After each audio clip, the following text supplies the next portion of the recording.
آج کی تاریخ میں ہم محمد صلی اللہ علیہ وسلم سے بھی نہیں مانگ سکتے. باقی لوگ کو تو چھوڑو، سنت اور باقی بابا لوگ کو چھوڑو، محمد صلی اللہ علیہ وسلم کو بھی ماننا ہمارے لیے حرام ہے. جو شخص مر چکا ہے ہم انہیں عزت کرتے ہیں، محمد صلی اللہ علیہ وسلم سے محبت کرتے ہیں، ان سے پیار کرتے ہیں، لیکن ان کی پوجا نہیں کرتے. حضور کو یہ سمجھنا معاذ اللہ کہ زندہ نہیں، استغفر اللہ، خاک میں مل گئے. ارے خدا تجھے خاک میں ملا دے.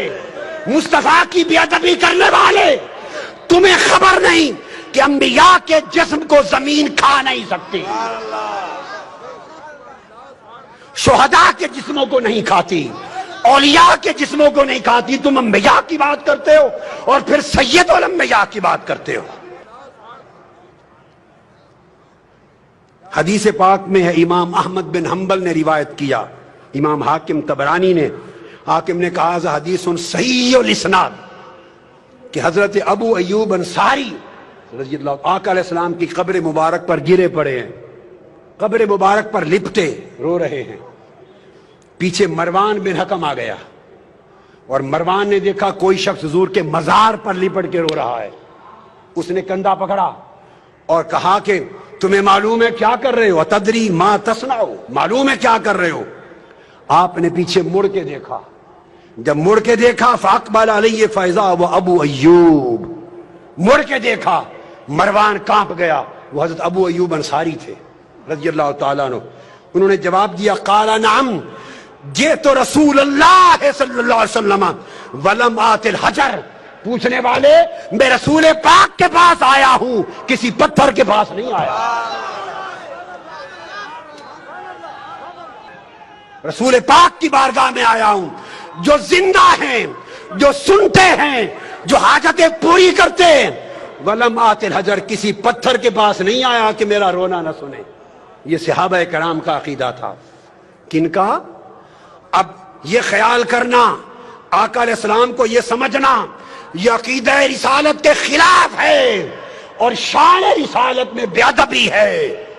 یہ سمجھنا کہ مر گئے معاذ اللہ، مٹی میں ہو گئے اور آج کی تاریخ میں اور آج کے دن میں زندہ نہیں. سنو، رسول پاک تو ولادت سے پہلے بھی زندہ تھے. کنتو نبیم وآدم بین الروح والجسد، حضرت آدم پیدا نہ ہوئے تھے تب بھی زندہ نبی تھے، آج بھی زندہ ہیں. حدیث پاک سنیے، ابو داؤد سیاستہ کی حدیث اور حدیث صحیح، حدیث نمبر 1047، سنن ابی داؤد، پھر سنن نسائی سن لیں، پھر ابن ماجہ، پھر مسند احمد بن حنبل، پھر صحیح ابن حبان، پھر مستدرک حاکم. کل کتب حدیث مختلف طرق سے حدیث صحیح لاتے ہیں اور اس کی توثیق ابن تیمیہ کے شاگرد علامہ ابن القیم کرتے ہیں. ابن القیم جلاء الافہام میں اوس بن اوس حدیث کے راوی ہیں. آقا علیہ السلام نے فرمایا لوگو اکثروا علی من الصلاۃ فی یوم الجمعہ، لوگو جمعہ کے دن مجھ پر بڑی کثرت سے درود و سلام پڑھا کرو. فإن صلاتکم معروضۃ علیہ، تمہارا درود و سلام میرے اوپر پیش کیا جاتا ہے. اگر معاذ اللہ مر کے مٹی ہو گئے ہوں تو پیش کس پر کیا جاتا ہے؟ جو مر کے مٹی ہو جائے اس پر درود و سلام پیش کیا جا سکتا ہے؟ آقا نے فرمایا پیش کیا جاتا ہے. سنیے آگے، قالوا یا رسول اللہ وکیف تعرض علیک صلاتنا وقد ارمت، جب آپ کا وصال ہو جائے گا، وفات پا جائیں گے اور آپ قبر انور میں ہوں گے تو اس وقت بھی ہمارا درود و سلام پیش کیا جائے گا؟ آقا علیہ السلام کا جواب سنیے اور عقیدے اپنے نفس کی شرارت اور جہالت کے ساتھ من گھڑت نہ بنائیے، عقیدے وہ رکھیے جو تاجدار کائنات نے سکھائے. آقا نے فرمایا ان اللہ عز و جل حرم علی الارض ان تاکل اجساد الانبیاء، ہاں میری وفات کے بعد بھی تمہارے درود و سلام مجھ پر پیش ہوں گے، چونکہ اللہ نے زمین پر حرام کر دیا ہے کہ انبیاء کے جسموں کو کھائے. زمین انبیاء کے جسموں کو نہیں کھا سکتی. پھر اسی طرح یہ حدیث آگے آئیے، آقا علیہ السلام نے حدیث ابو الدرداء اور روایت ہے حضرت ابو الدرداء کی جسے امام ابن ماجہ نے روایت کیا سند صحیح سے، حدیث نمبر 1637، اور علامہ ابن القیم علامہ ابن تیمیہ کے شاگرد نے پھر توثیق کی۔ وہ آقا علیہ السلام نے فرمایا ان احدا لا یصلی علی الا اردت علی صلاتہ حتی یفرغ منہا، فرمایا لوگوں قیامت تک کوئی مسلمان ایسا نہیں جو مجھ پر درود و سلام پڑھے اور اس کے فارغ ہونے سے پہلے مجھ پر پیش نہ ہو جائے۔ ابھی درود و سلام ختم نہیں کرتا کہ مجھے پیش ہوتا ہے۔ صحابی کہتے ہیں حضرت ابو الدرداء قلت وبعد الموت، یا رسول اللہ جب آپ وفات فرما جائیں گے اس کے بعد بھی؟ لوگ کہتے ہیں آج کی تاریخ میں زندہ نہیں، معاذ اللہ، میں تمہیں آج کی تاریخ بتاتا ہوں کیا ہے۔ پوچھا وفات کے بعد بھی؟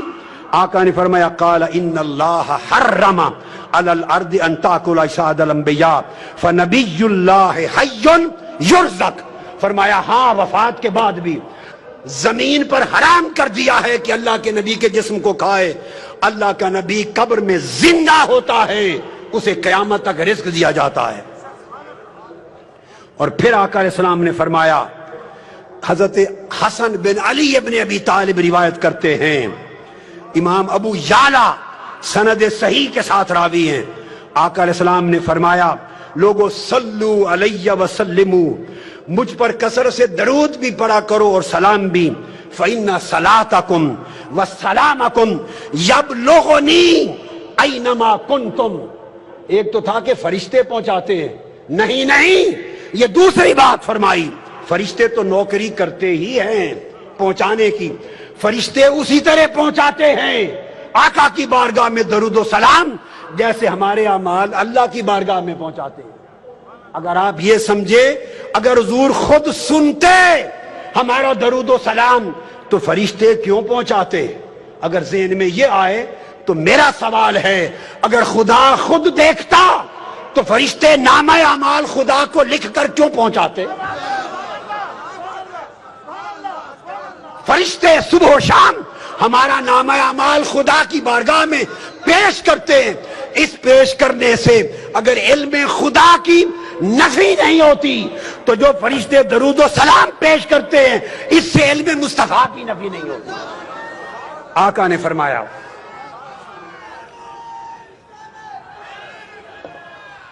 آقا علیہ السلام نے فرمایا مجھ پر درود و سلام کی کثرت کرو، اس لیے کہ تمہارا درود اور تمہارا سلام خود پہنچتا ہے مجھ پر جہاں بھی ہوتے ہو۔ ارے بمبے والو، بمبئی سے مصطفیٰ پہ درود و سلام پڑھو گے، خدا کی قسم گنبد خضرا میں مصطفیٰ خود سنتے ہیں۔ میں سند کے ساتھ کہہ رہا ہوں، سند کے ساتھ آقا خود سنتے ہیں۔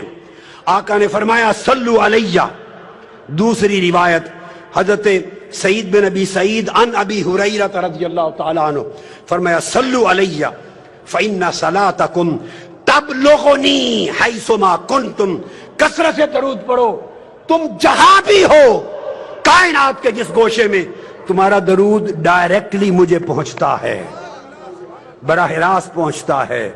اور آقا علیہ السلام نے تو یہاں تک فرما دیا، حدیث پاک حضرت ابو ہریرہ راوی ہیں، سنن ابی داؤد اور مسند احمد بن حنبل، حدیث صحیح، فرمایا ما من یسلم علیہ الا رد اللہ علیہ روحی حتی رد علیہ السلام، کائنات کی عرضی پر جہاں بھی کوئی مسلمان مجھ پر سلام پڑھتا ہے، درود و سلام پڑھتا ہے، آقا نے فرمایا الا رد اللہ علیہ روحی، اللہ نے میری روح میرے جسم میں واپس لوٹا دی گئی ہوئی ہے، میری روح میرے جسم میں واپس بولیے لوٹا دی ہوئی ہے۔ میں ہر سلام کرنے والے کو سن کر خود جواب دیتا ہوں۔ اگر آپ کے ذہن میں ایک لطیف علمی بات اور ذوق کی بات کہوں، خیال آئے لوٹا کیوں دی؟ اگر لوٹانی تھی تو نکالی کیوں روح پاک، اور نکال لی تو لوٹا کیوں دی؟ سنو غور سے، نکالی اس لیے تاکہ ہر نفس پر ایک بار موت کا ذائقہ سچا ثابت ہو جائے۔ کل نفس ذائقۃ الموت، موت کا ذائقہ چکھنا بولیے ثابت ہو جائے آقا علیہ السلام نے بھی چکھا. اب میرا وجدان کچھ اور کہے گا. کوئی کہے گا کہ موت کا ذائقہ چکھا, اور میں کہوں گا نہیں, موت مصطفیٰ کے لبوں کو چکھنے کے لیے آئی. ہائے ہائے, اس لیے روح نکلی. اب سوال پیدا ہوتا ہے کہ لوٹا کیوں دی؟ قرآن کا قاعدہ ہے, نص قرآن سنیے. قرآن نے کہا وَلَلْآخِرَةُ خَيْرٌ لَكَ مِنَ الْأُولَىٰ. میرے محبوب, تیری آخرت اور تیری بعد کی گھڑی پہلی گھڑی سے بہتر ہوگی. میں 63 سال تک مصطفیٰ کے جسم میں رہتی رہی ہوں. 63 سال میں جسم مصطفیٰ میں رہی ہوں. تیرا وعدہ ہے کہ اب اس سے بہتر جگہ پہ جاؤں گی. اگر تیری کائنات میں مصطفیٰ کے جسم سے بہتر کوئی جگہ ہے تو وہاں بھیج دے, اور اگر جسم مصطفیٰ سے بہتر کوئی جگہ نہیں تو واپس لوٹا دے.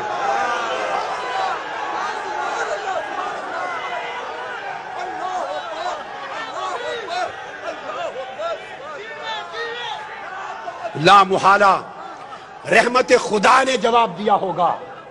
رحمت خدا نے, روح مصطفیٰ, مصطفیٰ کے جسم سے بہتر تو نہ فرش پر میرے پاس کوئی جگہ ہے, نہ عرش پر, نہ مکان پر, نہ لا مکان پر.